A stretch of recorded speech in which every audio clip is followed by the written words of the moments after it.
noise.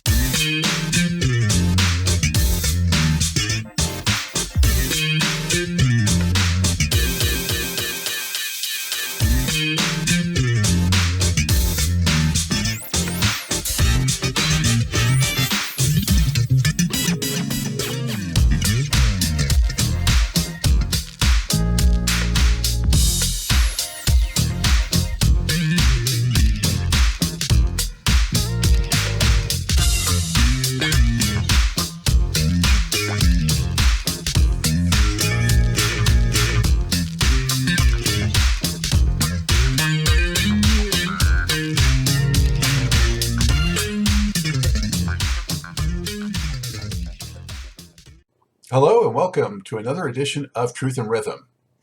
Brought to you by FunkNStuff.net, this is the interview show that gets deep in the pocket with contemporary music's foremost masters of the groove.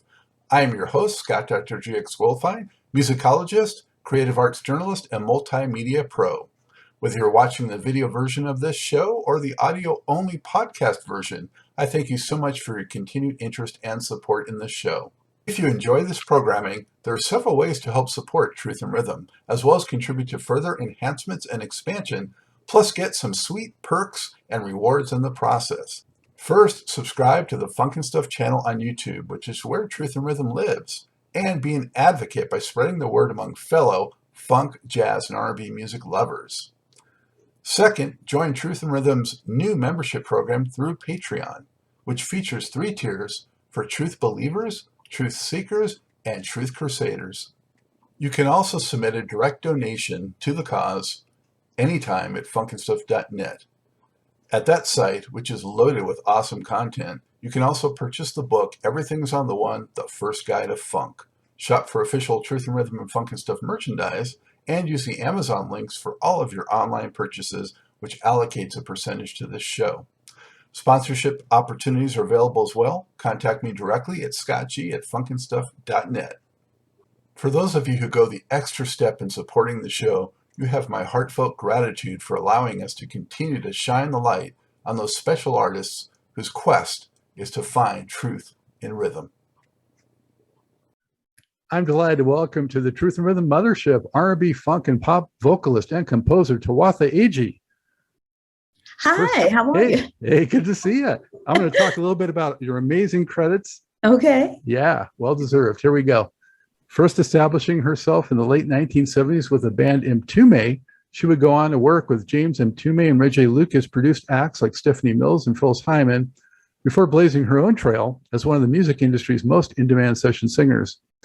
During the past several decades, she has collaborated with Narada Michael Walden, Geils Band, Vandross, Dionne Warwick, Aretha Franklin, Carly Simon, Dionne Warwick, Kashif, Roxy Music, Scritti Politti, LeVert, Phillip Bailey, Roy Ayers, Jarreau, Eric Clapton, Whitney Houston, Jeffrey Osborne, David Bowie, Joe Cocker, Patti LaBelle, the Talking Heads, the B-52s, Al Green, Roberta Flack, Celine Dion, Steely Dan, the OJs, Bob James, Foreigner, David Lee Roth. Okay, enough already. And more. Okay? And the list goes on. And the list goes on. It does. Yeah. But R&B lovers know Tawatha best for the #1 smash with Mtume, Juicy Fruit. And she also released her own solo album, Welcome to My Dream, in 1987. And now, 35 years later, I'm officially welcoming you to Truth and Rhythm. My pleasure. It's an honor to be here with you. Outstanding. And where is here right now for you? I'm in New Jersey. All right. And I'm in Jersey. I'm a Jersey girl. Yeah. Are you from there originally? Yeah. Yeah. Okay. Well, Whereabouts? Pittsburgh by way of Jersey. Yes. Let's start with, what drew you to music in the first place and singing? Oh, but I was always surrounded by music, always listening to the radio, always reading about artists and, my parents playing music in the home. And, I just got attached. I would listen to the radio all the time. That's all I could do. I couldn't go outside and play. And so I could stay inside and listen to music and try to, pick out little songs on the piano and stuff like that. So. And were you in a musical family, or who were some Well, of your? I'm the only one that sings in the family. My father would, he sang in church. He was a deacon. Well, they would do the call and response a portion of the service, and I was there with him for that. But other than that, no, I'm the only one in the music business here. Huh. I'm the only one. Who are some of your biggest heroes or influences coming up and developing your singing? Oh, coming up. Oh, of course, the regulars, Aretha, Gladys, Dionne, the Clark sisters, James Cleveland, DJ Rogers, but I also loved Tony Bennett, and I also loved Frank Sinatra, because all of that was playing. I lived in the New York area, so I would listen to this DJ called Cousin Brucey, who would play the Beatles and Tom Jones, and then there was a station called WNEW where they played like Tony Bennett and Frank Sinatra and people like that. So I had a wide array of music to listen to, and I liked it all. Anthony Newley, one of my favorites. I mean, I'm really going back now. As they say, my slip is showing. I'm really going back. I haven't thought about him in a long time. He used to be on all the TV shows. He used to be on all the TV shows, and Sammy Davis Jr., where you had the Ed Sullivan Show, and all these artists would come on and perform and talk. It's like, oh. And I remember when I saw the Supremes for the first time, because it was the first time I had seen a Black group on television. And it was like, oh, look at these girls. They're beautiful. And it was the Supremes. And then there was Dionne, and then there was Aretha. And then, this was music all around, and I gravitated towards it all. So did you go into talent contests, or, did you just jump right into a band situation, or? No. You know what I did? I played for my local church choir. The junior choir. I played for the junior choir. And then one day I had an opportunity to audition for this show called the Ted Mack Amateur Hour, which was like a predecessor to, what's the show? American Idol? Yeah, American Idol, but years and years and years and years and years and years before. But it was that kind of show. And I went to audition, and I told my high school principal, my school principal, that I was going to audition for this show. And she says, there's a lady down the street that sings. Why don't you go and talk to her? That woman happened to be Sissy Houston. Okay. And so I met Sissy when I was like in the 8th and 9th grade. And she gave me a few pointers. I did the audition. I didn't get on the show, but it was the fact that I made the effort to do it. So I did that. And years later, I started singing with Sissy with Luther. I mean, years later. So it's like a small world. Yeah. And did you have a professional, experience before connecting with Mtume? I met Mtume when I graduated from Howard University. I got my degree in fine arts and music education. So, I was going to become a teacher. And he and Reggie Lucas came to the Howard campus looking for a group to produce. And I was in a group that they listened to. And we did some demos. We did some demos for CBS, because they were working with CBS at the time. They wrote some songs. He and Reggie wrote some songs, and we sang them. And that didn't work out, but it just so happened we both lived in Jersey. So he said, when you come home, just give me a call. I called him when I got home, and it's like, well, I'm thinking about putting a group together. Would you be interested in singing in the group that I'm going to put together? I'd never been in a band before. Mtume is the first band I'd ever been in. And I said yes, because then I couldn't get a job as a teacher, so I became a substitute teacher. So I had time to do sessions in between, substitute jobs. And, with substitute teachers, sometimes I would have to get up at the crack of dawn and get dressed and hope the phone would ring, to see if they needed a substitute. And sometimes they didn't. It's like, oh, it's got to be something better than this. But Mtume got me a few sessions. And after a while, the session work paid a lot more than the substitute teacher work. So, one thing led to another, and I started doing sessions, and he started producing other acts, and on and on. And the rest, as they say, is her story. So, did you realize at the time, Mtume's legacy and history at that point, that he was at that level? It's interesting that you asked that question, because when I met Mtume, we were rehearsing in the practice room, at Howard University. He and Reggie walk in, and I asked him, the woman that introduced us to Mtume and Reggie, her name was Louise West. She was an attorney, and she also taught at Howard. I knew who Mtume was because I would get a magazine called Downbeat. And I read about the musicians. I mean, I'd never heard him play, but I was familiar with jazz musicians because of this magazine that I would get monthly. And he was always in it, winning these downbeat percussion poles. And so when he walked into the room, then he said, "Oh, this is Mtume." And I said, "Are you James Mtume?" Because I got this thing for spelling, And he says, "Oh, yeah. How did you know that?" I said, "Oh, I read about you on Downbeat." So he was shocked that I even read that, because let me tell you, I was a dyed-in-the-wool church girl, even though I had just graduated from Howard. I didn't do concerts or anything go to concerts or anything like that. But I knew about him, which was interesting, because he was always winning these polls, and it's like, James Mtume, because I didn't know how to pronounce it. So, and that's how I found out how to pronounce the name, because they said, "This is Mtume." I said, "Oh, are you that guy from Downbeat?" He said, "Yes, yeah." Well, that probably didn't hurt to get the gig. Well, it's just, he was just a name in a magazine. You know what I'm saying? And he was always in that category of winning percussion. And, and then they talked about him with Miles Davis. Of course, I knew about Miles Davis. I knew about Bitches Brew because my sisters had the album. So I knew about that. But him is, it was a credit.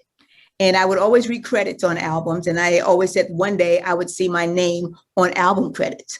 And that's what happened. I sort of spoke that into existence. Wow. So was Kiss the World Goodbye the first album, or was there one before that?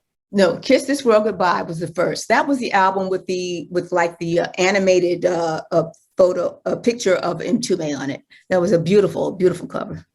Yeah, so that's how I first came to know the group, and I was very impressed with that first record. Even though it was very eclectic, wasn't it? It was, but it had rock, it had funk, it had the ballads. I mean, it was just. And that was the band. That was the band. Oh, I mean, because they were such consummate professionals, and it's like, what am I doing here? Because I had never sung in anything outside of church, but Mtume heard something that he thought would work with what he was trying to do. So it's like, cool. But I mean, that's what I was accustomed to. My first band, who happened to be the band that played for Roberta Flack, who happened to be the band that played for Miles Davis, So it's like, wow, this is great. Because of course I knew who Roberta Flack was, because she also was a graduate of Howard University.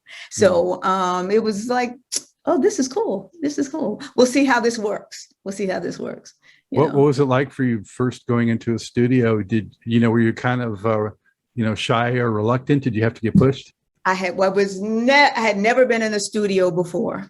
I wouldn't say I was shy. Yes, I was shy, but I was absorbing everything because everything was so new. It was a whole new world for me, because these guys coming in, they're consummate professionals. They've traveled all over the world. I haven't been outside of Newark. You know what I'm saying? So it's like, wow, I can learn a lot from these guys. And just to watch them, it was fascinating for me just to watch them set up the studio for them to play. So they had a sofa. We worked at Sigma Sound Studios in Manhattan. And they had a sofa in front of the console, and I would just sit there and watch everything. I mean, if they said be there at 12, I was there like at 11 because I wanted to see the setup. And then the guys came in, and then they started, testing their instruments and getting the sounds, and all of that was fascinating to me. And then when it's time to sing, I mean, I put on the headphones and I hear everything. I mean, it's like it was a whole new world. It was a whole new world for me. And you were the only female in the group, right? The only female. Yeah. Once we had a female background singer, but that was it. But that was the only female. And what were James and Reggie like, to just as talent and also as people? Well, first of all, very personable, very personable. And to get me to come in to work with you, because they were very nice people.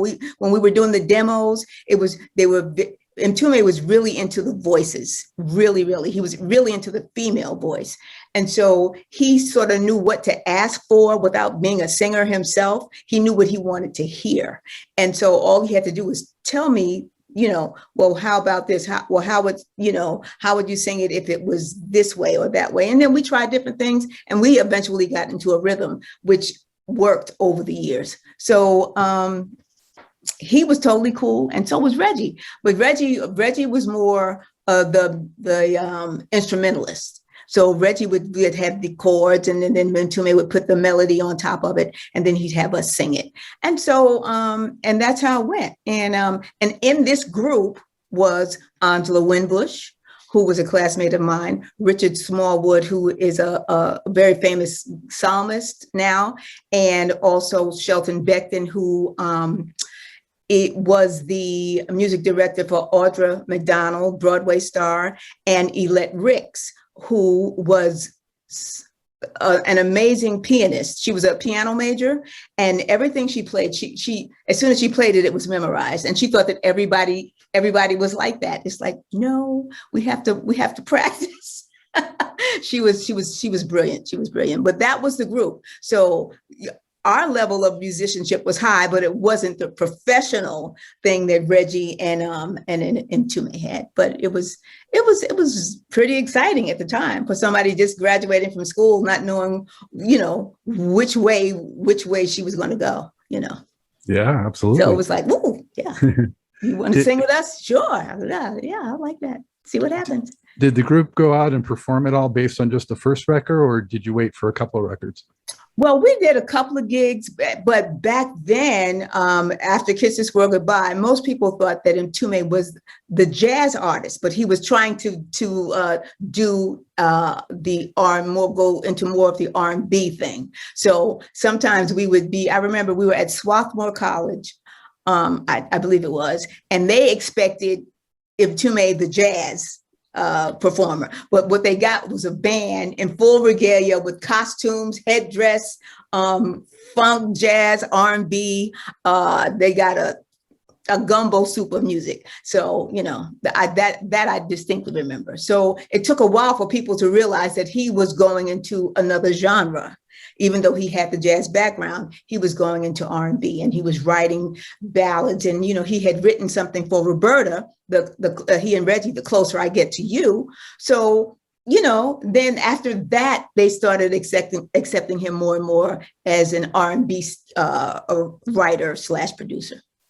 Yeah, there was a whole slew of, jazz cats that went to the R&B at that time, like George Duke and Stanley Clarke, and just the list goes on, Herbie Hancock. Yeah. Mm-hmm. So I think a lot of George jazz, Benson, even. I think a lot of jazz purists got rude awakenings at some of those shows. Right.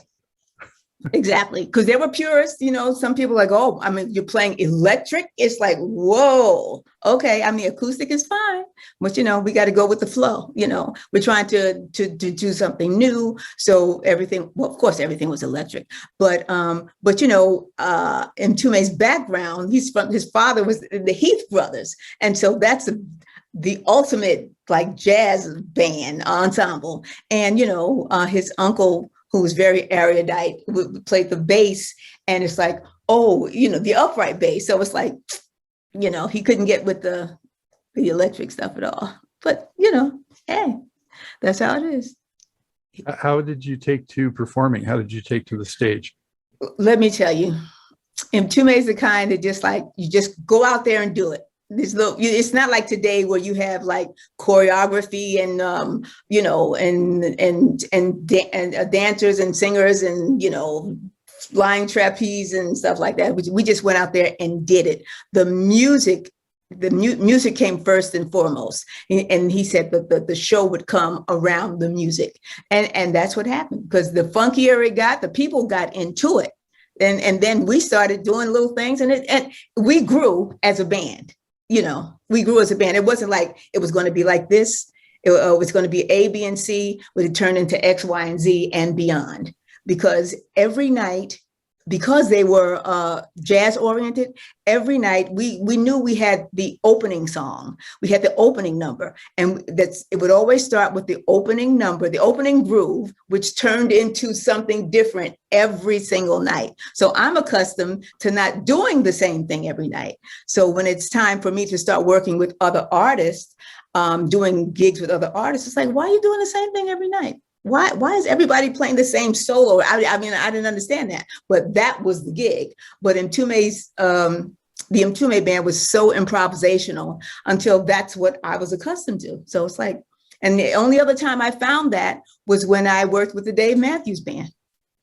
Yeah, so I mean, everybody likes, as they say, everybody likes what they like, Prez. So that's what worked for us.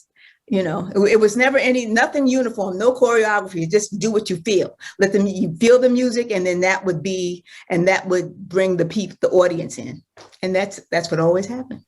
Yeah, spontaneity is a beautiful thing, I think. Absolutely. Yeah. Absolutely. And Hubert Eaves became part of that at some point, yes. Right? Yes. And, and everybody it was Hubert.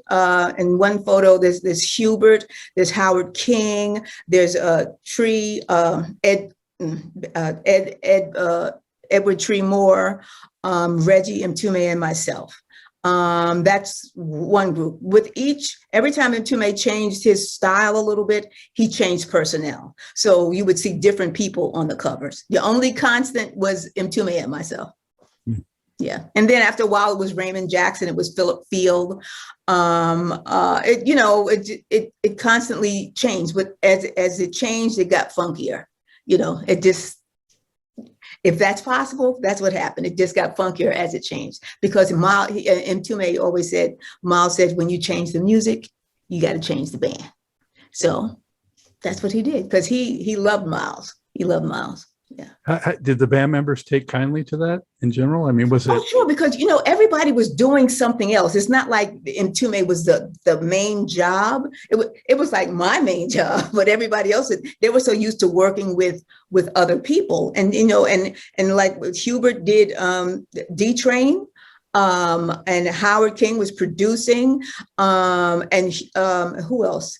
And even everybody had something else to do. And even I had started doing like session work. So, we would come together when it was time to come together. And then whoever was available, if you could still make it, cool. If not, we get somebody else. It's like jazz. There's always somebody else. And I think, what I picked up on from my, limited interactions with Mtume was that, he was just the kind of person and the kind of personality and temperament that made it, sort of, I don't know if easy is the right word, but natural to do that sort of thing. Yes, he made it very comfortable. He made it very comfortable, and of course, when you get into your comfort zone, then you begin to relax, and then you can give your best. So that's what happened for me. So and then when they started getting production deals, and then it was just a different artist for each project. It was like I was ready, and I had no idea that the songs would be as popular as they would become, because to me it was a project, and I'm constantly learning. It's not like I'm trying to be I didn't want to be like the star. I just wanted to sing. I just wanted to work. I wanted to work on all the projects, and that's what I did. And people liked that Mtume Lucas sound, and so they would hire me because they saw my name on the credits as the vocal contractor, because I hired the singers to sing on the projects. So. And that's how I started the other part of my career, not as the singer in the Mtume band, but as a vocal contractor and as a background singer. And that eventually grew into a jingle singer. And then that eventually grew into doing tours with other people. And then I had to hire singers to be on stage. So, I love that kind of stuff. I like the background. I didn't necessarily have to be in the front. Mm. Yeah. Well, it's interesting with the Mtume arc, that, there were some like moderate hits and, we're doing okay. Mm-hmm. And then Juicy Fruit was just this massive explosion of one of the biggest hits of the year. And it just became this sensation. Scott, I was on tour with Brian Ferry and Roxy Music in Europe. And he said, Mtume called me one evening. He said, there's one more song we have to do. I flew back from Europe to come back to sing Juicy Fruit.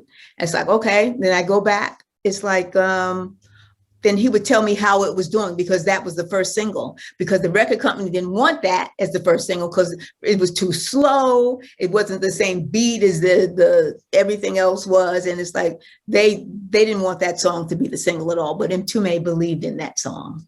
And so he would call me and say, well, it's number 70 on the top 100. It's like, I don't know about this. We'll see what happens. Then he kept calling. He says, 50, it's 20. 10, he said, you're not going to believe it. It's number 1. And when the song became number 1, I'm still out with Brian Ferry and Roxy Music. They happened to be performing at Radio City Music Hall in New York City. And they played Juicy Fruit during their intermission. That's how cool they were. They played it over and over again. And Mtume was there. He said, please tell them to stop playing the song now. They played it so many times until it was crazy. But that's how I found out about Juicy Fruit. I was out with somebody else. I don't tour with somebody else. I think Mtume had told me that when it first came out, they were only playing it like at late night or something because they thought maybe it was too risque.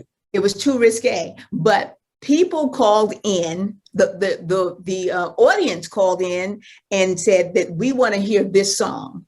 And the record company was surprised because they were just totally against it. It was sort of risque. Not to me. I was just happy to be singing. But because Juicy Fruit means something different to everybody. So it's like, I don't care. It's a good song. It's funky. Let's just do this.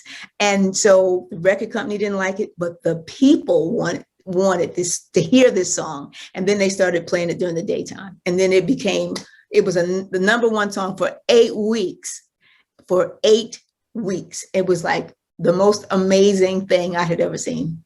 And it's like, I can't believe this. It's like everything that they were producing was doing well. And now the band had their own song, signature song, that people still request. You hear that song so much until you think it's new, and it's one of the most sampled songs in hip hop. So, and thank goodness 10 years after Juicy, Biggie Smalls did it. Puffy and Biggie did it, and a whole new generation of people had a chance to hear Juicy Fruit. And so, and now it's still getting sampled to this day. It's funny, Tawatha. It's just yesterday, my son, who's 17. Played the Biggie Smalls for me, and he's like, wanted to know if I knew that song. And I said, it's so coincidental that you're asking me about this now because that music is from the person I'm interviewing tomorrow, Tawatha. Wow. So yeah, man, it lives on big time. And and I had a few gigs, few solo gigs, and people still want to hear that song. They still want to hear Juicy Fruit. Because it means something. It means something to your auntie, to your grandma. It means something to the little kids. I mean, I see on TikTok, people are still dancing to Juicy Fruit. I mean, little kids. So it's like, it's the song that will always be here. It'll always be here. I don't think Wrigley ever used it for their jingles. Oh no! Actually, they did. And Mtume tell you, they tried to stop that song because they thought it was about their gum, and so they brought him in to like some kind of big meeting. He said there was this big room with a long table and all these people, all these suits, at the table. And then they said, "Well, what is a Juicy Fruit?" And then he said, "Well, it's not about gum." It's not about gum. And they said, well, what is it about? He said, and then he said, I don't know how your show is rated, but, no worries. He said it was about oral sex. And they said, oh my God. And then it's like, they stopped, they Wrigley's didn't try to file any kind of suit against him because it had nothing to do with their gum, but everybody loved that song, and everybody waited for that moment in the song for you to sing, I'll be a lollipop You can look me everywhere. Everybody loved that part. And the audience was waiting.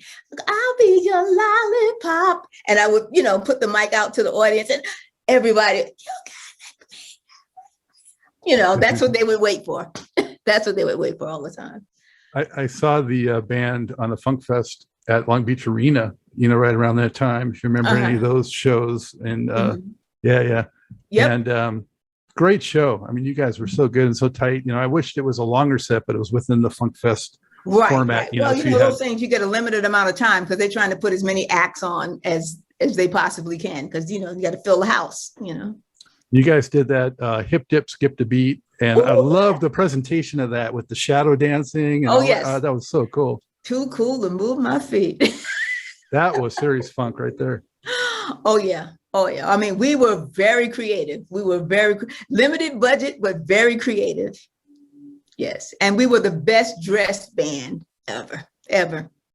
It was amazing. What a journey. And you guys tried to follow up. Well, you did follow up Juicy Fruit with You, Me, and He, right? You, Me, and He. And, he could have done Juicy Fruit part 3, 4, 5, 6, 7, 8, 9, 10, but he chose to go into another direction. So, You, Me, and He. You, Me, and He. And that was even a little more racy with the. Oh yeah, it was as I said, grown folks music. Yeah. Grown folks music. Yeah. Yeah. Absolutely. Yeah. But you guys had definitely mastered that kind of slow, sensual groove thing, Yeah, and I mean, people could come out there and jump around and do that, but what they want to hear was that do, da da do, da da da do, da da. It's like it was so primal. It was in everybody's DNA. They couldn't help but feel something when they heard that beat. Because I remember opening, I'm working with Luther. I was singing background with Luther because I was filling in for one of the girls. This was after Juicy Fruit had come out. And so he let me sing Juicy on the show. And it was at the it used to be the Staples Center. I don't know what it is now in LA. And that was many, many years ago. And they started playing the beat and the audience, it was like, I mean, you didn't even have to sing. All you had to play was the beat, and people loved it. They loved it. They loved it. Yeah. Good times. Yeah. As they say, a large time was had by all.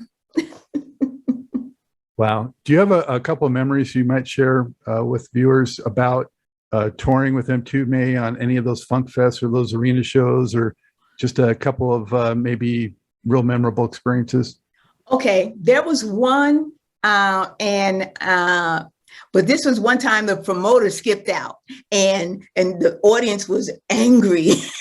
The audience was angry. And then Mtume said, we're going to perform anyway. And he told the audience, he says, look, we're not getting paid for this. The promoter skipped out. We're not getting our money, but we're going to play for you anyway. And they loved it, the fact that we did that. And then there was a time when we did like one of those super fests, and it was Rick James, not Lakeside. No, not Lake. Was it Lakeside? Rick James, Lakeside. And, Rick was having some sort of tantrum and he didn't want to go out, and then Mtume had to be the mediator. And so we went out and we went out there and played. We went on last because Rick didn't want to go on last. He wanted to leave.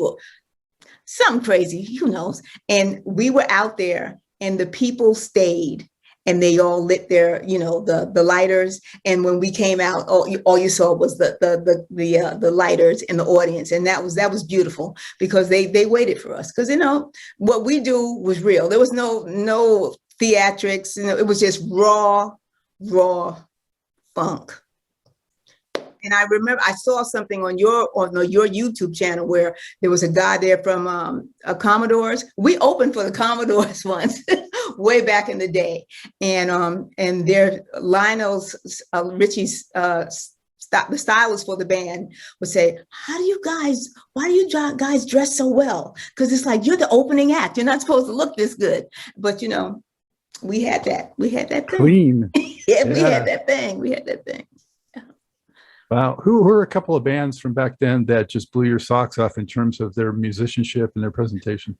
Oh, of course, The Time, The Time, Prince, of course, Parliament Funkadelic. I mean, Mtume took me to my first Parliament concert, and in the concert, it was Chic, Bootsy's Rubber Band, and Parliament Funkadelic. And it's like, oh my God, it was like a religious conversion, hearing all that funk with Bootsy and the Parliament, and Bootsy had Mudbone and Peanut with him, and later Mudbone sang with the Mtume band. So it's, good things attract good things. That was the most amazing show, because I sat there and I couldn't believe it. It was like church, but with different lyrics. But it was so funky. It was so funky. And funk, as they say, funk has its own reward. And it's like, that, as they say, that one turned me out, because it was like, I can't believe that you could feel this way listening to secular music, So, but it was like a religious experience for me, because with Bootsy on the bass, and then the Parliament singing, and Mudbone and Peanut and Chic, they had the little string section. It was like, oh my God, this is great music. I think I want to do this. I want to do something like this. Yeah, forget teaching. Yeah. Oh no. By this time, it's like, no. But by the time I wanted to go back, it would have been too late, because I graduated many, many moons ago.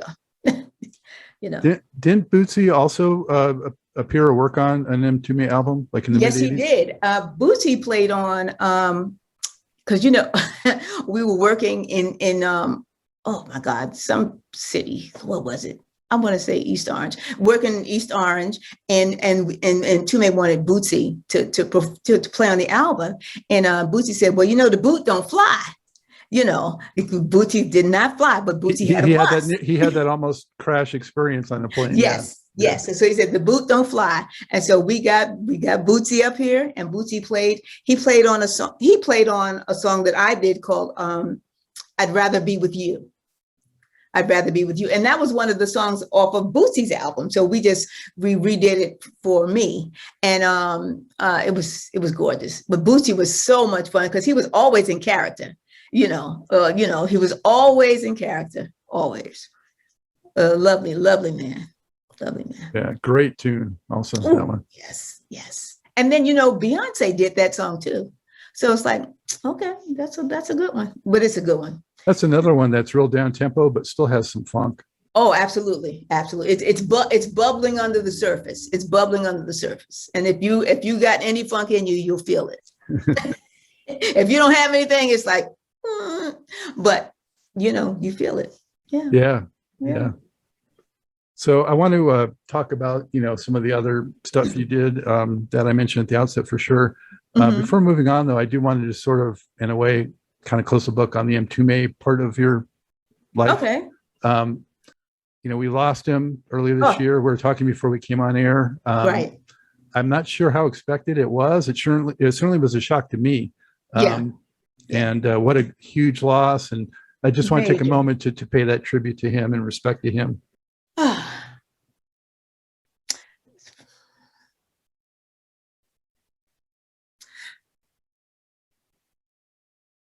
Sorry. No, what a major loss. Major loss. Major loss. And he's my friend. So, and he gave me enough knowledge to go on and how to do it. And as a matter of fact, we were working on a new project for me, but he got too sick. And so we never finished it. So, excuse me, let me just tap here. Sure, take your time. He was a great musician and a great friend. And I miss him every day. And there'll never be another like him. Never.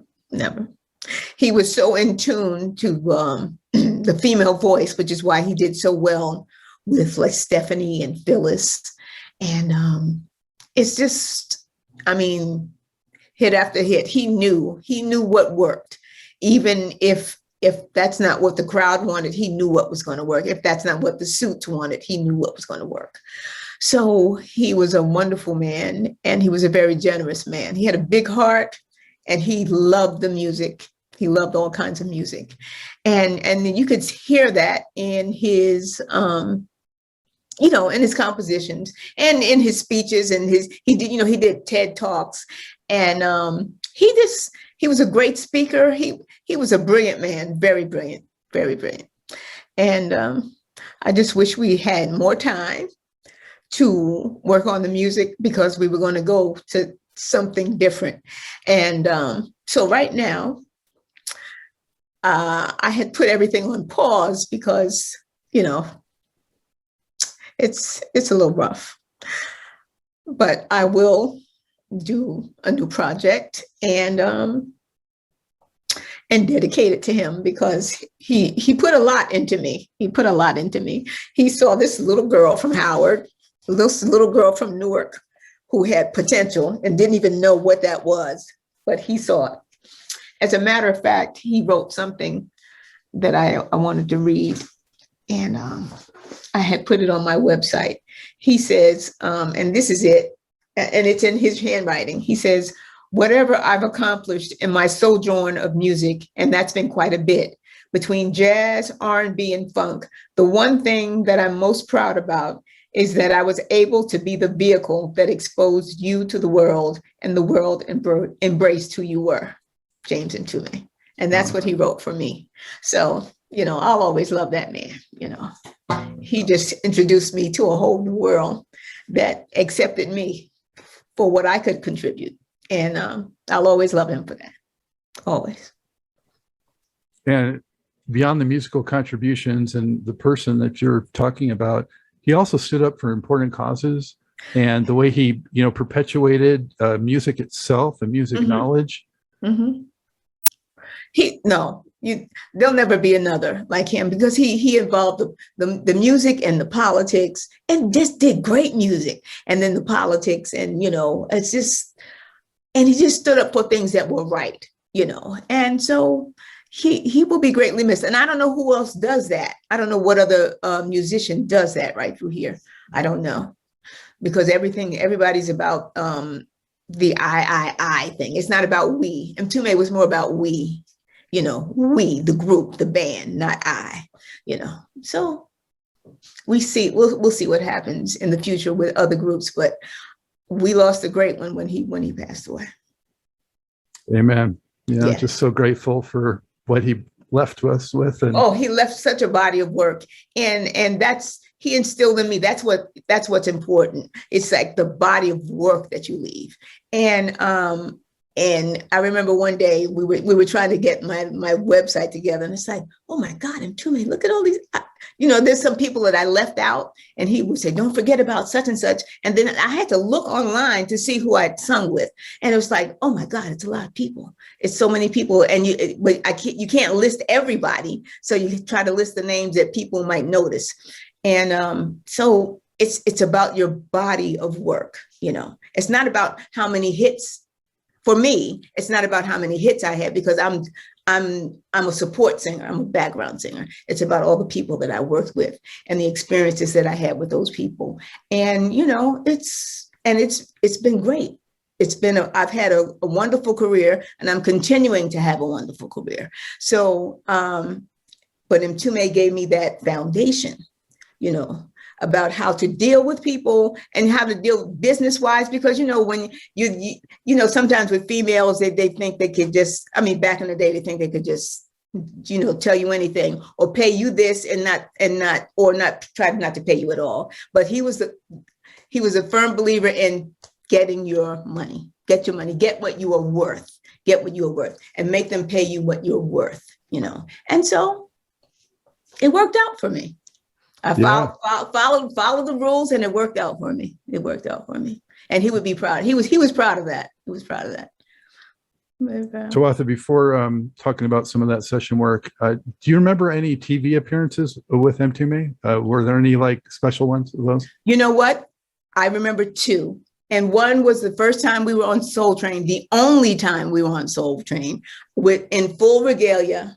And Don Cornelius, who was the host of the show, was saying, we said, what do you call this music? What is all of this? What is all this? He was on a tear that day. He said, what is all of this? And then Mtume said, and Reggie said, it's Black music. But we were dressed to our nines. Our nines was different from everybody else's nines. And there was the last performance that we did with DJ Cassidy on Pass the Mic, and we got a chance to sing Juicy Fruit. And so for me, those two, the very first one on Soul Train, and the very last one. So that was good for me. But we didn't do a lot of TV work. We did the concerts. We did concerts, but not a lot of TV work. Did the label give you much budget for videos? No. In a nutshell, no. No. I don't even think they really believed in us that much. I mean, the Juicy Fruit was fine, You, Me, and He, but at one point they wanted to have another producer come in and produce. It's like, oh, no, you can't. You're not doing that to us. This is the band, and then we're going to do our own music. So, he had his battles with the record company. So, but we prevailed. And you had your one solo record, as I mentioned in the intro, in '87. Yes. Welcome to My Dream. Did you initiate that? Were you pushed to do it? How do you feel about the project? Oh, you know what? That was an additional project because, as a production team, we had projects. Blah, blah, blah, blah. They said, oh, you want to do a solo record? Sure, why not? Because I was still working with other people. So it's like, well, it's not that that's what I really wanted to do. I just did it because it was like, oh, you're up. It's your turn. Okay, if it does something, fine. If not, I'm still working. So it didn't bother me that it didn't do anything. It was just like, and then we had the risque song, The Thyroid, which a lot of people liked, by the way. And then there was another single called Did I Dream You? So, it was a project. I did it and then was on to the next thing, because the way Mtume worked, it was like we were constantly in the studio. So what's this for? And Mtume and Reggie were so generous until they would let us have songs on the production projects. So it was a fierce competition, writing competition. So everybody was trying to get songs on every album, And so, that's how generous they were, because they didn't have to do that, because we could have just played on the tracks. But they allowed us to submit material, and then they would select the material for whatever artist they were doing. So I got a chance to do Two Hearts with Stephanie Mills and Teddy Pendergrass. And so that was really good. I mean, I got my first good car with that record. Got a big old Volvo, Nothing back wrong in with the that. day. Yeah, back in the day, I was driving a tank. So they were very generous. But my solo project was just it. It was just a project. It wasn't like it was going to be all or nothing. And if that record didn't do anything, I would just like melt into nothingness. I was so busy working with other people and doing jingles and stuff. It's like, okay, it didn't work out. Fine. What's the next project? Yeah, we have it for posterity now. Anyway. Yes, absolutely. Tawatha, I had heard, and I didn't really know this until I heard that you actually would lay guide vocals down for like Stephanie and maybe. Oh no, I did that for every project. I sang the reference vocals because back then, there were no MP3s, anything like that. So I would learn the songs, sing the songs, and they would send them to the artists so they could learn the music. I did that for every last artist that they produced. And so I was accustomed to that. So when it was time to do Welcome to My Dream, it was like, oh, wait a minute, but these reference vocals are for me this time, but no, I loved doing that because then I could pretend it was my project, so, and I would hear it before the artist did. So it was great. And I remember one time distinctly, we were doing Two Hearts, And because Two Hearts was supposed to be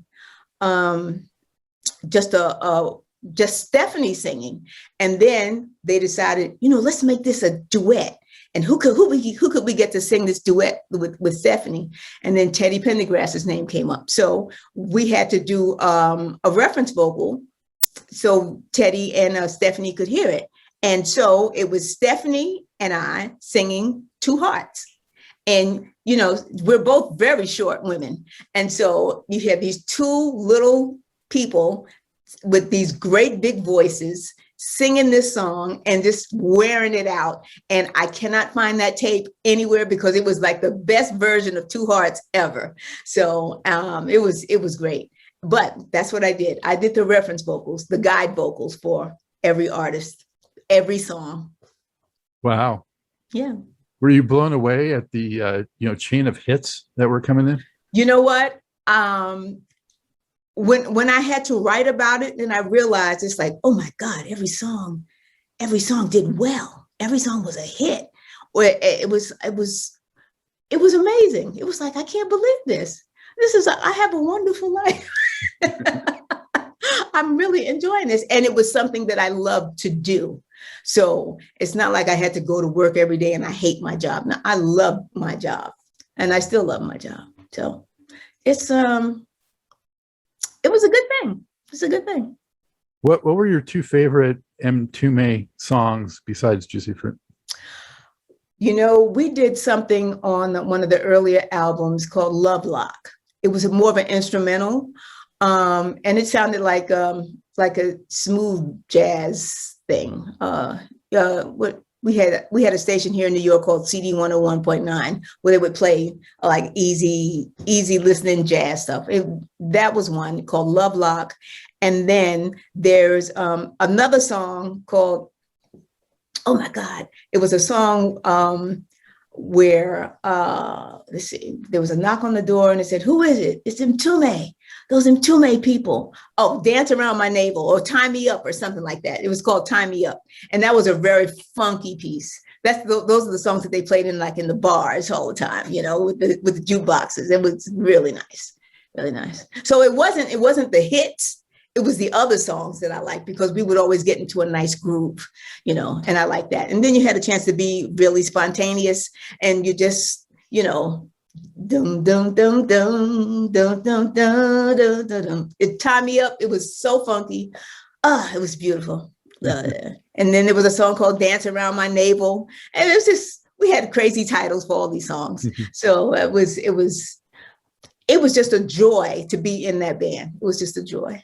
It was a joy because it was always creative. Nothing, like I said, we always started out, we had the blueprint for the song, but then it always turned into something else, and that's what I loved about working with Mtume. There's much more to this great Truth and Rhythm interview. Just continue on to the next part of the episode. Also be sure to subscribe to this channel. If you've already done so, please share it with friends. And become a member by joining Truth and Rhythm on Patreon or consider donating at funkinstuff.net. Thank you very much.